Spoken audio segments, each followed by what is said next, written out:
Thank you so much, Larry, for that selection. And we really appreciate the music you've been giving us so far. I want to say welcome, welcome, welcome to everyone. Happy New Year if we haven't seen or talked to you since the year has begun. We just want to say how much we appreciate you, especially those of you who have been coming and supporting the WBL Institute since October of last year. We just really want to make sure that the content that we're providing is helpful and that it's giving you the tools to go back and to implement at your schools. So we just again appreciate your presence. We appreciate that you guys are coming consistently, and we definitely are just happy to see you all in 2021. So moving to the next slide, just want to remind you that you're in the CTE WBL Institute. Professional development aimed at not just work-based learning coordinators, but everybody who is involved in the work of, post-secondary planning, and thinking about the ways that industry intersects with our young people and the technical and the 21st century skills that they're acquiring through your programs.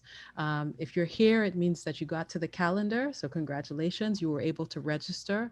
We do have an Eventbrite process. I know for some it might be cumbersome, but it's definitely helping us to keep tabs on who is attending, who is participating, and who we want to reach out to who may be benefiting this work. So welcome again. And for those of you who haven't had a chance to, please go ahead and go back to the folders that were provided in last year's sessions. If you missed any of those or need to brush up on resources that were provided, those are all still available, and will be coming to you in a different platform so you can get those recordings much more easily. So we'll definitely say more about that later on. Moving to the next slide. Today's presentation will include members of the CTE team.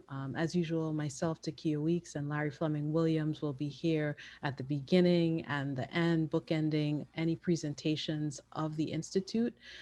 Today, we're featuring Desmond Jardine, and he's going to be giving you guys a lot of great information. He's also going to be joined by Dantrell Cotton, also part of the CTE team. So moving to the next slide. The norms stayed the same. We hope that everybody will participate in today's session, whether it's just being present, whether it's being on camera. We really want to hear your feedback, and we definitely hope that you use the chat or on mic, unmute yourself, I should say, if you want to say a few words during the Q&A session. We're hopeful that you will speak up, and that most of all, you will complete the exit survey. We got a lot of great feedback at the end of the year last year, and we are incorporating that to continue to refine this particular platform. And we want to hear from you guys, especially about, whether you enjoyed the content, what you thought about the presenters, whether you hit the targets based on what we said we would cover today, as well as any other resources that you think you might need in support of doing this work. So moving on, I am going to hand the mic over to Desmond, who will take you guys through today's agenda. So again, welcome and thanks for being here. Thank you so much, Takia. I really appreciate you guys and the platform that you've established with the Work-Based, Learning Institute. Really just appreciate your time and everyone who's joining us today. Also want to say thank you for your time and your attention. The goal of today is really well, first off, can everybody hear me? I just want to see a quick thumbs up in the chat. Cool, awesome. The goal of today is really to give a lot of context around what the CTE Workplace Challenge model is. Quite honestly, it's something that we're really proud of. It's something that we've been able to see grow from the summer into this school year, and it's a tool that we really think is not only comprehensive, but I think it solves a lot of problems and it meets a lot of needs. So what we wanted to do today is, as we had kind of promised in December, we wanted to do a bit of a deep dive around what it is, the why, the what, the how, the when, the who, who will win, sorry.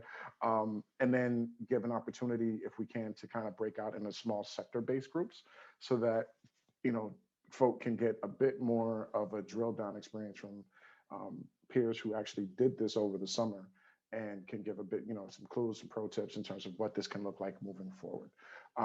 Next slide, please. And then we'll have a Q&A, of course, at the end of the session. Um, so first things first, I'm hoping this actually works. If not, we'll have to just kind of, you know, do something quick in the chat. But what we needed to do is for you guys to try to change your identifier, your name, so that you can include the letter that most closely fits your sector, right? So for culinary hospitality or tourism, it'd be CH, healthcare would be HC, media and design and IT, I'm sorry, would be MD. Again, if that doesn't work, and you know, I think depending on the platform, it may not work. If you could just actually like put your name and those letters next to it in the chat. The reason is that again, when we get to the sector-based part of the presentation later on, we want to make sure that we can actually put people in a sector that makes the most sense for them. Right. So as you can see, if you can get to cool. All right, awesome. So I will just transition to the next slide, please, if we can do that. So the workplace challenge, you know, as with most great stories in the world, a great story starts with the why, right? So we're gonna start with the why. And next slide, please. So the why for the workplace challenge really comes from the summer and leads into what we feel are gonna be our key assumptions moving into the rest of the school year, right? The workplace challenge came through as an immediate response to the need of how do we continue, how do we provide programming for the students from the spring into the summer of last summer, right? How do we make sure that the students can get an experience? Um,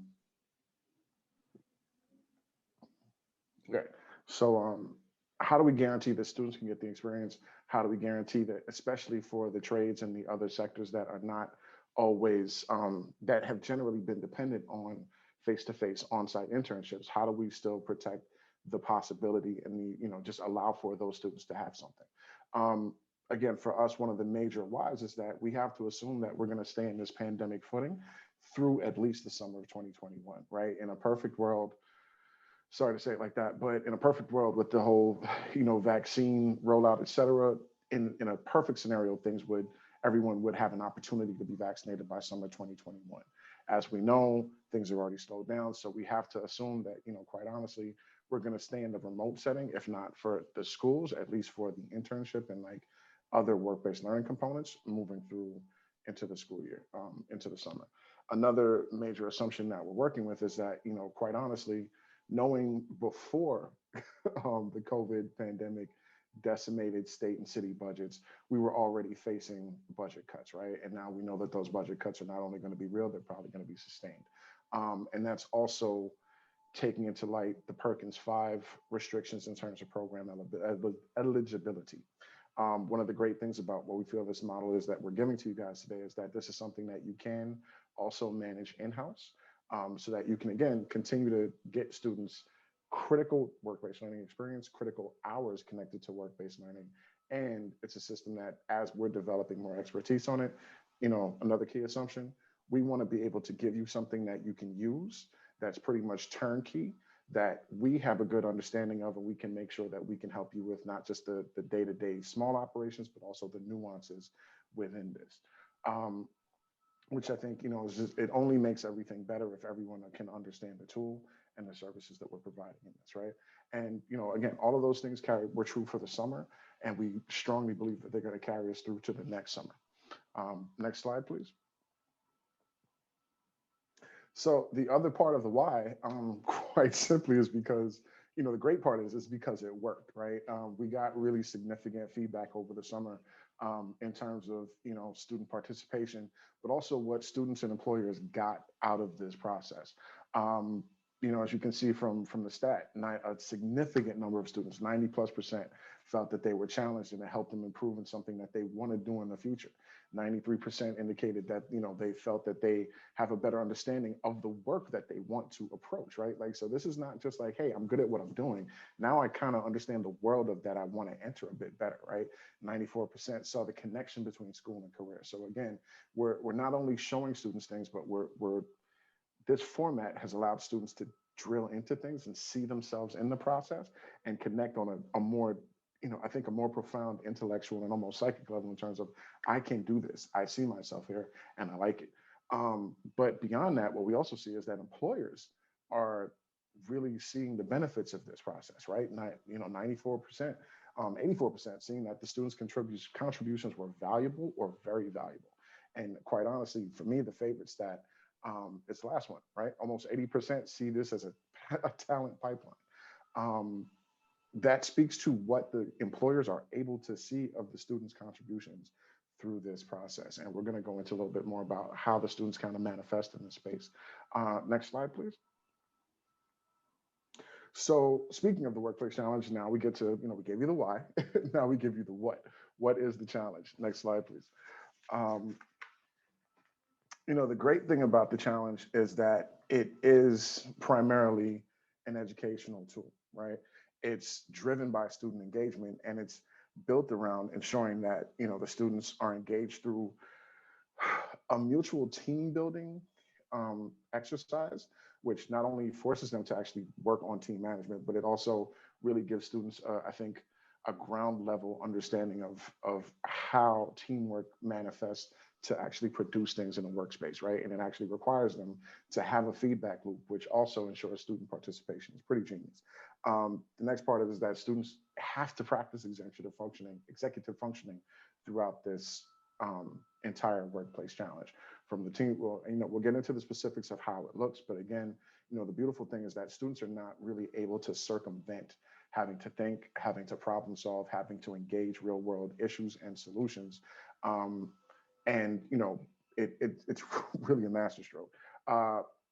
As you see from the asterisks, one thing I do want to point out, if we could drop the WBL grid here into the chat, I want to remind you guys that, as not just proof of this in the WBL grid, but it's an important connecting factor, is that part of the workplace challenge in terms of the actual logistics is that the employer, quote unquote, the client, actually has to produce a scope of work for the student, right? Like they're giving the student a challenge. Like, we want you to do a thing. And we'll go into a little bit more about that later. But two of the key components that connect to the workplace challenge are the scope of work and the employability profile. And, we can review that a bit more. Right. We have shared the file in the meeting, right? So again, those things connect, and that's the beauty of it, right? Like, the students get the real world, but they also have to connect directly to their educational platform and their educational progress, so they can really see the connective tissue there. Next slide, please. Another key piece of the what, as we said, is the benefit to the students. As indicated from the survey results, we know that students felt that's what they were building. But again, what we wanted to make sure is built into the model is that the students do have to network with industry professionals, right? And it's not just like, hey, be in a room and pretend that you're talking to them. They actually have to engage with their industry client on a weekly basis, have conversations, have questions, have a scaffolding experience that leads to a deliverable, right? It produces the exposure to not just the career field, but all the different parts that a company may actually, have to have built in order to produce a thing or in order to be within a particular sector. Again, the students produce problem solving research skills. There's a deep dive in there. But for us, the most important piece is also that it's a managed learning model of work readiness and work preparation, right?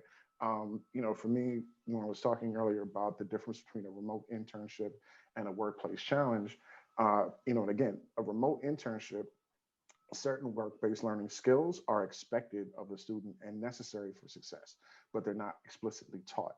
Within the actual workplace challenge framework, the masterful thing is that so many of the work-based learning skills that students need are actively embedded and taught in the process of them also building out their project, right? So they're building their work-based learning skills. You have the opportunity to see it, manage it, help refine it, but it's not necessarily a prerequisite. It's actually something that's built in on their pathway to success, right? So it's a really masterful thing in terms of helping students get ready to really be ready for work. Next slide, please. So at this point, what I'd like to do is I'd like to actually pass it off to my colleague and the architect of so much of the design of the program component, Dantrell Cotton. He's going to kind of walk you through a bit more of the how. Dantrell, you with me? Awesome. So thanks for having me. I feel like I've been in a lot of spaces recently. There's a number of names that I recognize. Been wearing a lot of hats. So taking off the institute hat, taking off academic integration hat, combining them together a little bit. But I wanted to talk to you all a little bit how this works. Right? It kind of feels like I'm like selling you on this. So sorry about that. But Desmond set up the why. Right? We talked about a little bit what it is. I'm going to kind of walk you through how it actually is unpacked so you can see it, and also so together we can kind of see an exemplar of what it looked like. Okay, so you can keep it moving. Perfect. So here's the breakdown, at least the framework. So just a little bit of insight is myself and an original team actually from Claire Barton High School, want to give that credit there, actually came up with the curricular framework for this. And what we did is we designed about an 8 to 10 week, 60-hour framework that you could actually implement no matter what sector you are in, that is full of activities, is complete with all the links, X, Y, and Z. And in later sessions, you'll be hearing more about the different learning management systems that we'll be using, and a little bit today when you go into your breakouts, you'll be able to hear that. So it's implemented over 8 to 10 weeks, right? Ideally now it'll be after school. Students will be put into teams, right? These groups of 4 to 5. That's what we found to be pretty manageable. They'll receive ongoing feedback, consultations with their host partners, whether that's your industry partner, X, Y, and Z. They'll, again, as Desmond mentioned, they'll be able to leverage what is found in that employability skills profiles, right? Students should be able to articulate the different transferable skills and technical skills and academic skills that are being fostered. It'll be supported by workplace facilitators. I put you in parentheses because some of you may be doing this, or at least supporting your students in doing this. And then it's also broken into 4 slides. I'm gonna go through those slides really quick, but I'm mostly gonna show you. I don't wanna talk at you, I wanna engage with you. So let's go to the next slide. Okay, so I'm not gonna really go too much in depth on this because I wanna show you in real time what this looked like. But the curricular, or really the workplace challenge facilitation guide is broken down in a way to engage students in a very robust, comprehensive way. One of my backgrounds is in project-based learning. A number of you engage in project-based learning. This guide was designed with project-based learning in mind. So one of the tenets of project-based learning, or 2, are authenticity and authenticity, student voice. And then the one that I really want to hold on to, so there's really 3, is sustained inquiry. Part of the way that this is designed across those 60 hours is once students are introduced to a challenge, they're engaged from start to finish, right? All the way from being able to articulate, clarify a problem, to be able to, as teams, dive into project management roles, right? Where, you know, for example, I was talking to Mr. Hudson about this, and it was like students aren't just like, you're a student working on this, but no, you are a construction consultant. You are presenting to state representatives, X, Y, and Z, right? So we're giving students actual like real life project management roles so that they can actually engage into something that like working professionals, many of you in this room, have done in your experience. Students are learning how to engage in research development. We know that these processes engage students in higher order thinking, which is really necessary for post-secondary success. Students are also having a chance, the teams, to be able to engage, as Desmond talked about, some of those presentation skills, being able to know how to give an effective pitch, knowing how to do things like value propositions. And then at the end, they'll have an opportunity to actually present a tangible deliverable to that partner in mind. Now, I talked a little bit about it more like in like a theoretical framework. I'm going to now show you what that looked like in practice. So let's go to the next slide. And this is just the model, just showing you for folks who are a little bit more visual learners like myself, just a very basic. It starts with this piece around team structure, norm setting at the beginning, as well as reinforcing some of those career readiness skills. That next piece, as I just talked about, is the research, problem solving, that ends at the top with some sense of deliverable. All right, let's go to the next slide. And as questions come up for you, you can put it in the chat, but we'll also have a chance to do it in those smaller breakout sessions. So I want to show you all an example with one of the companies that we had, a kinship company. They work with pet technology. And this company particularly worked with our media design and technology students, as well as our business and finance students. And go to the next slide. I just want to kind of show you what this looked like unpacked.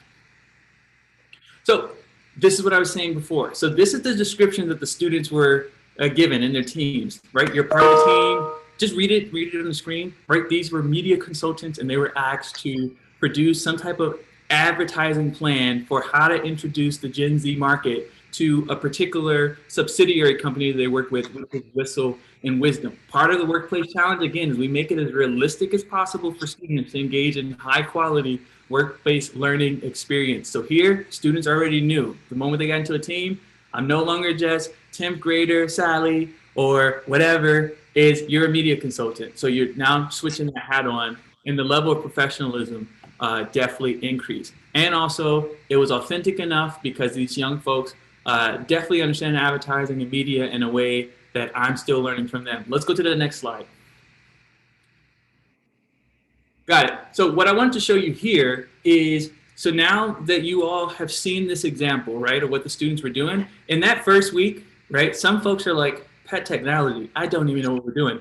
They were learning about the company. They were learning about the competitors. They're learning about the market, right? They're doing SWOT analysis. All these things that they may have seen in class, that they may not. They're researching, right? You're seeing here, they're researching what has been done around pet technology, right? They're doing survey design. The students learn how to design surveys. They learn how to do data collection, not just with family and friends, but also with their teachers, with other folks in the industry. They're on LinkedIn figuring out how to do this stuff. They're analyzing so not just data collection, but they're also doing data analysis because that informed their product. And then from there, we use another tenet of project-based learning, which is the critique and revision process, which means that as students are starting to think about the deliverables for the workplace challenge, the first time that they're presenting should not be at the last day. The host employers actually were coming in every other week to actually hear what the students were doing, right? And that's one of the things that we're hoping that we can continue, is to bring in these different partners to work with our students so that they're getting real-time feedback from professionals about how they can strengthen and bolster their projects. They did some really cool pitch competitions, and at the end, what we found is that students really blew us away. Now, when we think about assessments and we think about, or I'll put it this way, when we think about public deliverables, most students are just used to doing some type of pre-filled PowerPoint. But we were actually blown away that, and this is part of the student voice, when you give students a chance to deliver information in ways that is innovative and authentic to them, they will actually surprise you and surprise us at what they come up with. So some students did do PowerPoints. Other students came up with, in this particular example, they came up with different social media trends and hashtags. And let me tell you, these are things that the companies are using, right? They were saying, can we use this? And I want to show you, like, if you go to the next slide, I want to show you what a student group was actually able to do. Let's go to that first one on the left, and then we'll play the one on the right. And I don't know if the sound is up on YouTube or not.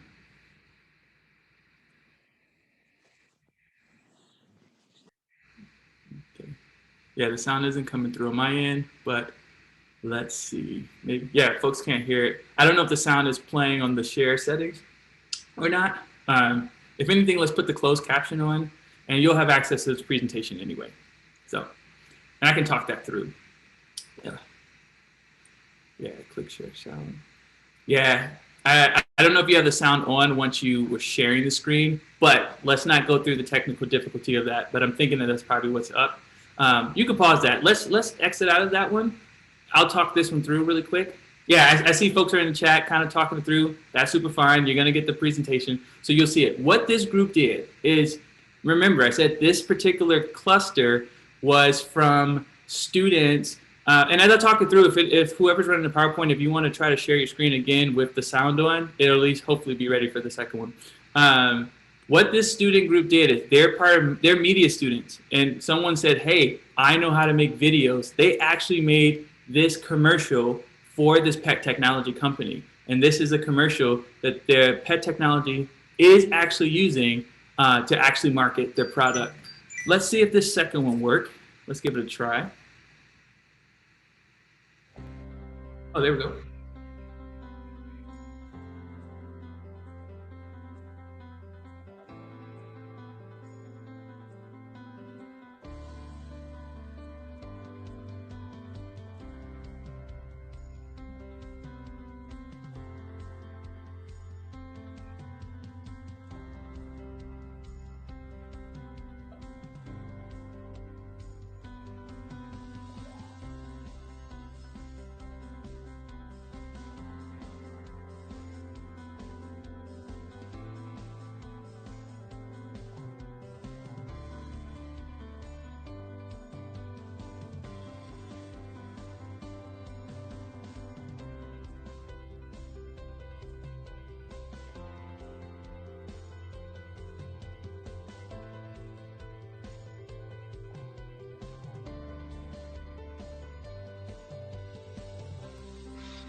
Awesome.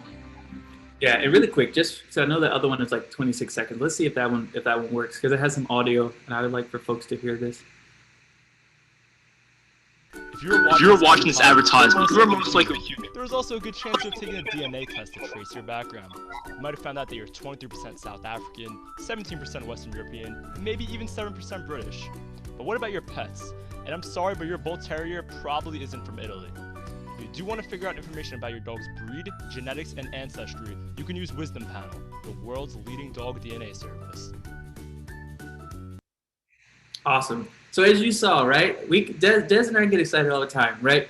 Couple things. One, it demystifies what our students can do. Two, anytime I hear folks be like, DOE students made that, I'm like, check yourself, because our students are brilliant, right? But as you saw too, it's like the workplace challenge. I think the best way to explain it is like, think of like a capstone project that you would see at a graduate level capstone project mixed with like that internship. And we know that many of you are thinking about ways that you can engage your young people in like high quality work-based learning while we wait for things like internships and et cetera. But the workplace challenge really is a great way to get your students connected to partners, connected to industry, and to apply all these different pieces, right? You saw here, there's aspects of academics, there's aspects of team building, there's aspects of leadership, X, Y, and Z. So there's more to go there, but I'm going to turn it back over to Desmond to continue the rest of this.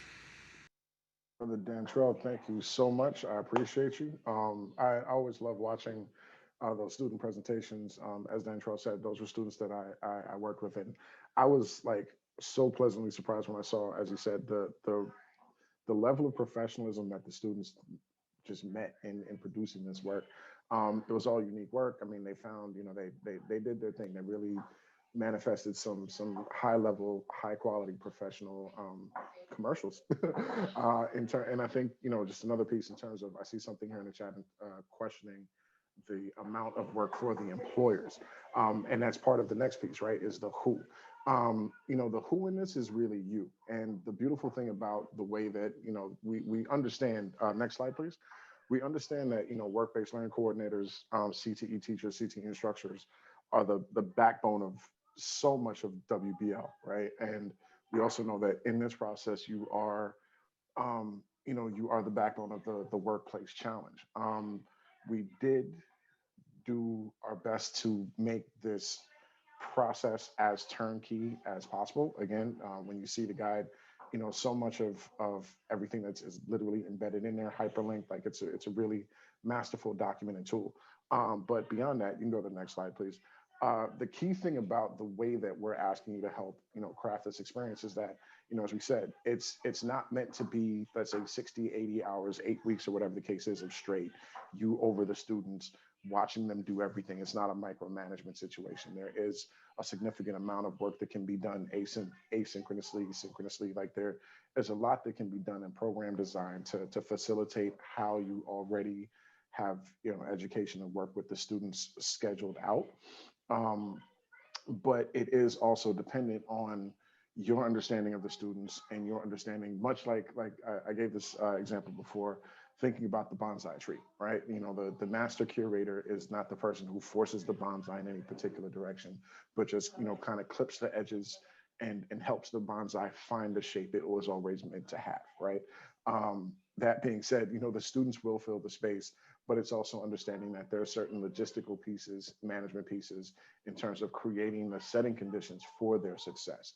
You know, most particularly, it's really facilitating the tasks outlined in the manual, generally through Google Classroom, right? Like especially over the summer and probably leading into the spring, you know, we recommend that Google Classroom was the primary place to kind of build out the task management.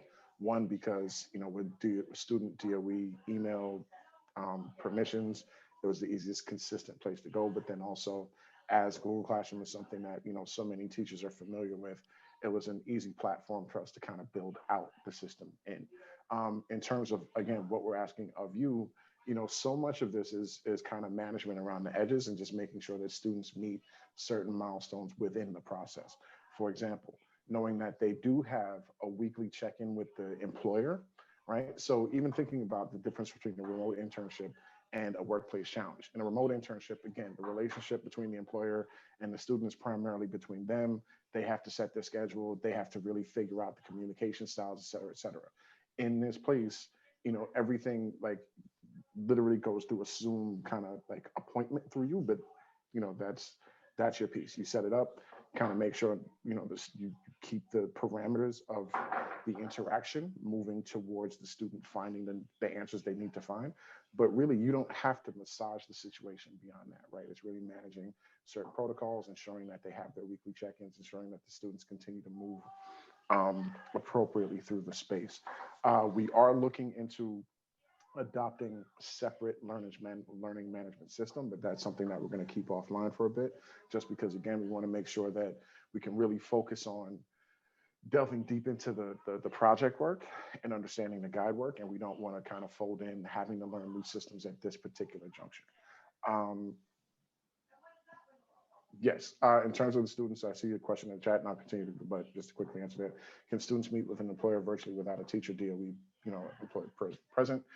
During the workplace challenges, the way we have it initially set up, all of those interactions are actually with the DOE, you know, person present. However, you know, there can be follow-ups if need be, independently, but, you know, we keep it team oriented. We keep it, you know, kind of, those are the places that generally stay synchronous throughout this process.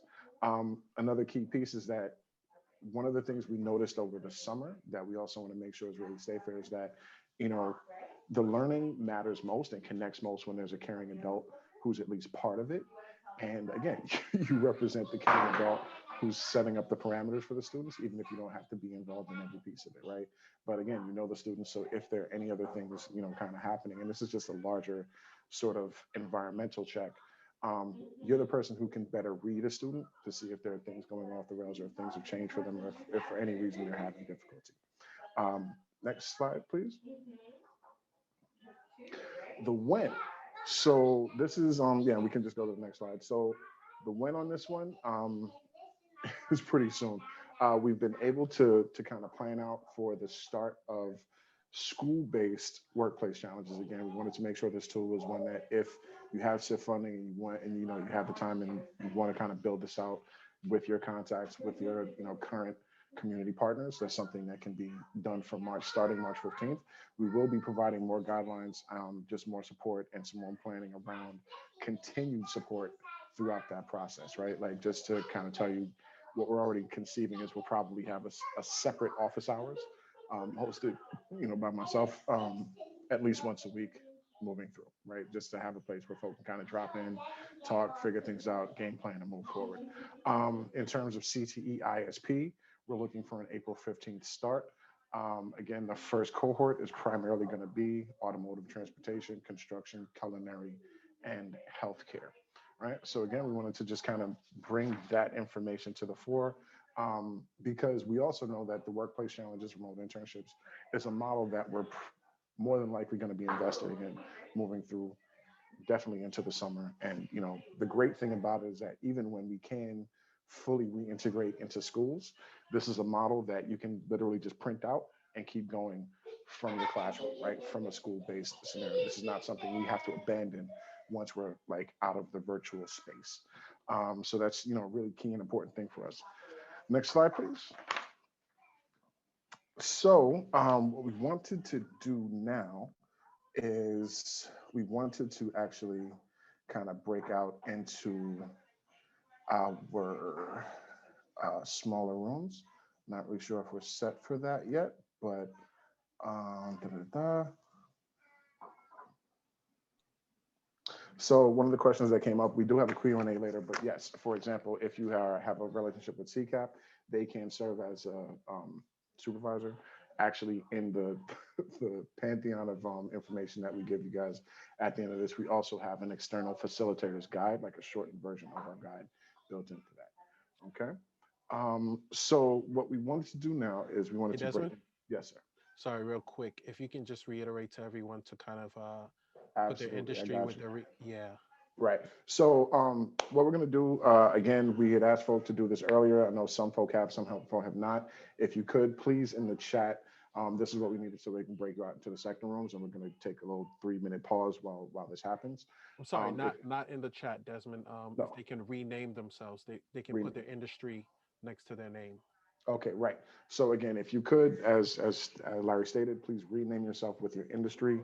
The industries being HC for healthcare, B or BF for business and finance, CH for culinary, hospitality, tourism, MD for media design, E for electrical or construction and sustainability, really, but we're going to focus on electrical, and AT for automotive.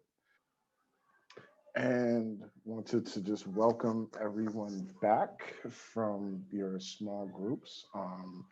Know that we had a little bit of challenge getting into them, but once you guys were in them, I'm hoping that you're able to kind of get some more information. I just want to thank our presenters again for being in it, for one, being with us in the summer and building out so much of a wealth of experience to then share with your colleagues. So at this point, we just want to transition to an open question and answer session. If you can throw your question in the chat, you can unmute yourself and ask your question live as well. We do have a few minutes, so we just wanted to give folks an opportunity to ask any questions before we head out.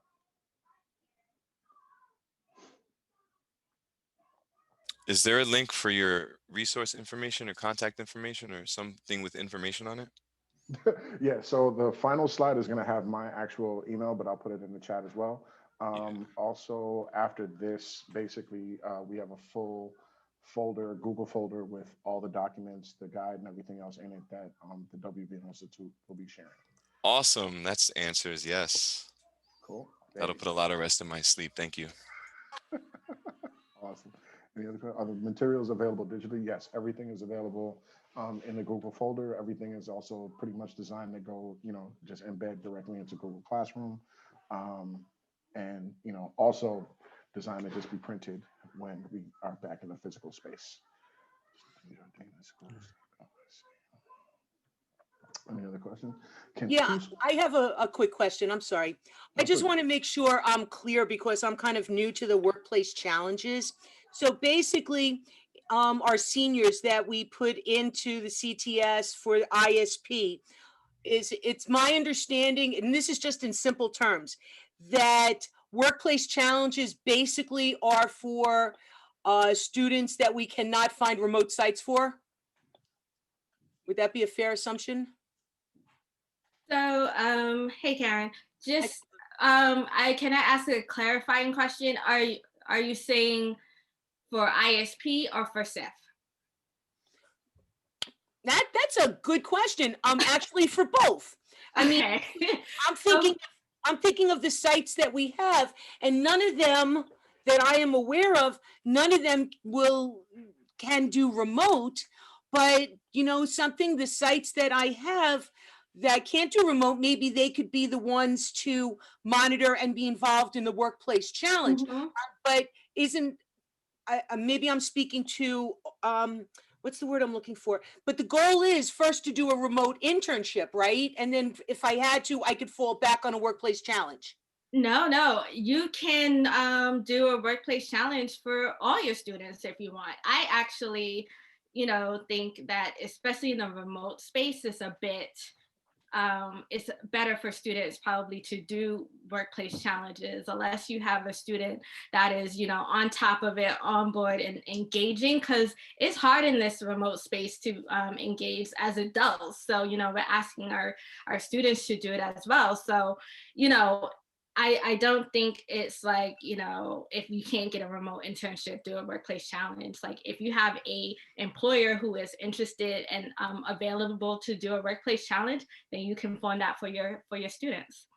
Okay, all right. I was just, not that it was like prioritizing. I was, all right. I understand now. Thank you. Oh, no problem. I also see here that there was a question as to whether two schools can collaborate with one industry partner. Again, if you're, if the schools are both doing, let's say through SIF or whatever, then I think absolutely, the way that these programs, the workplace challenge is designed, we significantly kind of reduce the ask on the employer. So if the schools do feel that it's beneficial to try to create that collaboration, that's fine. I would say that, the more work you do in terms of mixing schools and teams and things like that, it's just going to be a lot more work for you. So I would say that to reverse it, I would say that a partner can work with multiple schools. I don't know if the school necessarily want to approach it as a collaborative thing to serve one partner, right? If that makes sense.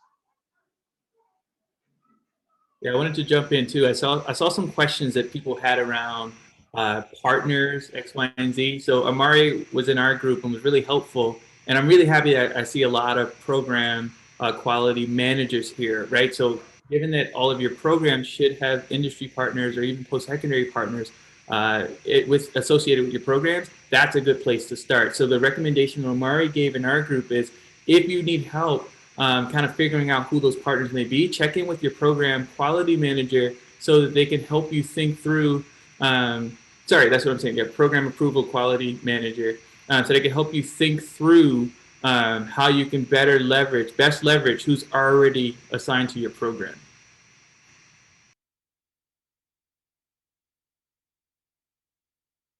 I also see here a question. The remote check-ins need to be a certain length of time each week.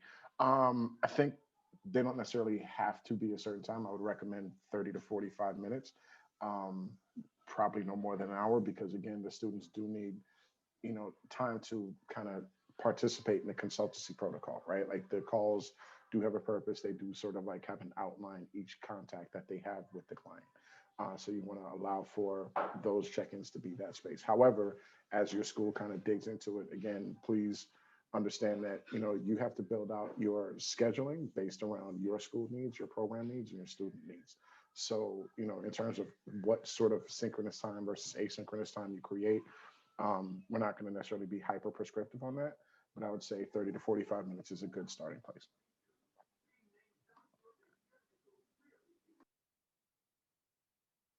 Any other questions? Will there be a PD on how to navigate CTS? I'm sure I there'll be could more. Yeah. I could share my screen and show you guys what my class is coming up with. I mean, I don't know if you guys have time now. No, I just want to kind of There was a question about the training profiles. the training How do we fill plans. the training plans? How do we fill those out with this? Training Oh, plans are not required for workplace challenges. They're not required? No, so Okay. I think we dropped in the grid. I believe you need a scope of work and completing the employability profile, updating it. And Desmond knows more than I do about that, but I'm pretty sure that was it. Yeah, those are the two key documents that we need. Yes.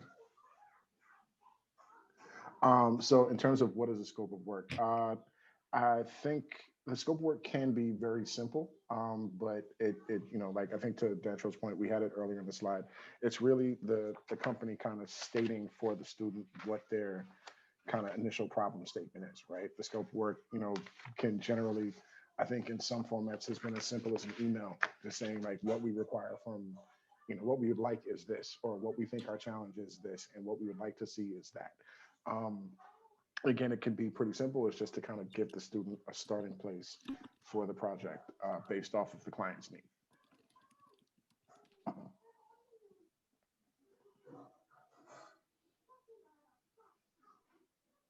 Yeah, I just dropped in the chat, Desmond, that we can share the scope of work that we used over the summer, where it had like the client name, you know, the contact information, what they are the deliverable, and kind of like what the challenge is, or what the yeah, what the challenge is that they want students to help them with. Yeah. Absolutely. In terms of training, I'm sorry, what was the next one? I saw someone, the students need working papers. As with just the kind of, I think the larger WBL CTS kind of movement at this point, I think the working papers may be off the table currently, just because, you know, the complications about getting students working papers updated. Uh, the students have to sign anything. So yes, embedded in the facilitator's guide, actually the first set of tasks include the updated media consent form. That's embedded, so the students need to do that because again, so much of this is remote. There will be meetings. We want to just make sure that we keep it safe and keep it covered that way. Um, any other questions? I know we're getting close to time. So thank you, Sakia, for submitting the exit ticket. I'm just having trouble speaking now. And yeah, any other questions before we kind of prepare to land the plane? I'm trying to find some seat. I'm trying to find a link. I think there was I have a PowerPoint of how for the students for them to navigate through CTS. I don't know if you guys have that PowerPoint. No, drop it in the chat. Hey, Matthew, if you want to email it to me, this is Takia. I can drop it into the resource folder for those folks Okay, that want to reference it. Yeah, let me just locate it down. So Yeah, thanks. No problem. Awesome. I just looked at it earlier this morning because that's all we've been doing for the last 3 weeks. Got you. Thank you. It's gonna be helpful. Yeah, so actually if we could just go to the next and final slide. Just want to, you know, just throw out massive thank yous. Harini, Trevor, bro Todd, Dantrell, you are a genius to the nth degree. Robin, Renato, Bruce, Mr. Hudson, Chef Billy, Grant Associates. I know I'm probably leaving some people out, but I just again want to thank you guys for all of the work that got us to this point through the summer, through the school year, and even, you know, especially even for today, just kind of helping share the knowledge and resources that we've kind of been able to accumulate up to this point. So again, I know we're actually at an overtime, so just really want to thank you all again for your time and for your attention. I want to thank all my co-facilitators and just really just want to thank everybody for being in it with us for the first session of the year. With that, I give you back your Desmond, afternoons. just can we have the link to the resource folder?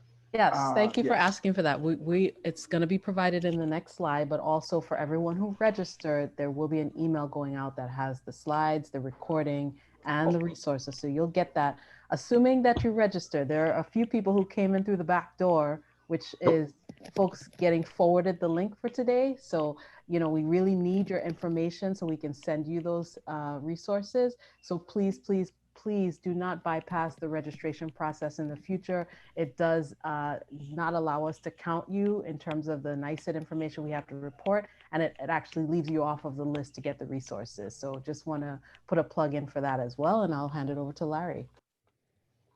I'm sorry, can I just interject real quick? I'm doing the exit ticket, and today's PD is All the way at the bottom. It's going backwards, even though it was going from 10 to 12. Yeah, it's all the way at the bottom of the list, I think. Thank you for catching it. I saw it yesterday and then my phone turned off because it was dead. So I'm doing it again right now. So I scrolled to the bottom, but it's not there. Oh, really? All right. We will fix that, and that will come back to you guys with the list with the resources as well. So please stay tuned for that. I apologize. We'll make sure that it's corrected. Did you get the link for the deck, for the power deck with the CTS stuff on it? Yeah. Checking my email. Yep. Make sure it opens. I don't know if it has permissions in it.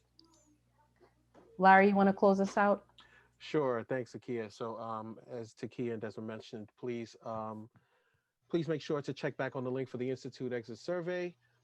Very important that you guys fill out this survey. That's the only way that we can improve on these sessions. And our second link is actually to the resource folders. Both those links will be dropped in the chat. Those links also the link also does contain all the upcoming WBL Institute events that we have from now through March. Once again, thank you to Desmond and thank you to Dantrell. And on behalf of myself, Takia, and the WBL Institute, thanks for attending and have a nice afternoon. Thank you, everybody. Thanks so much, guys.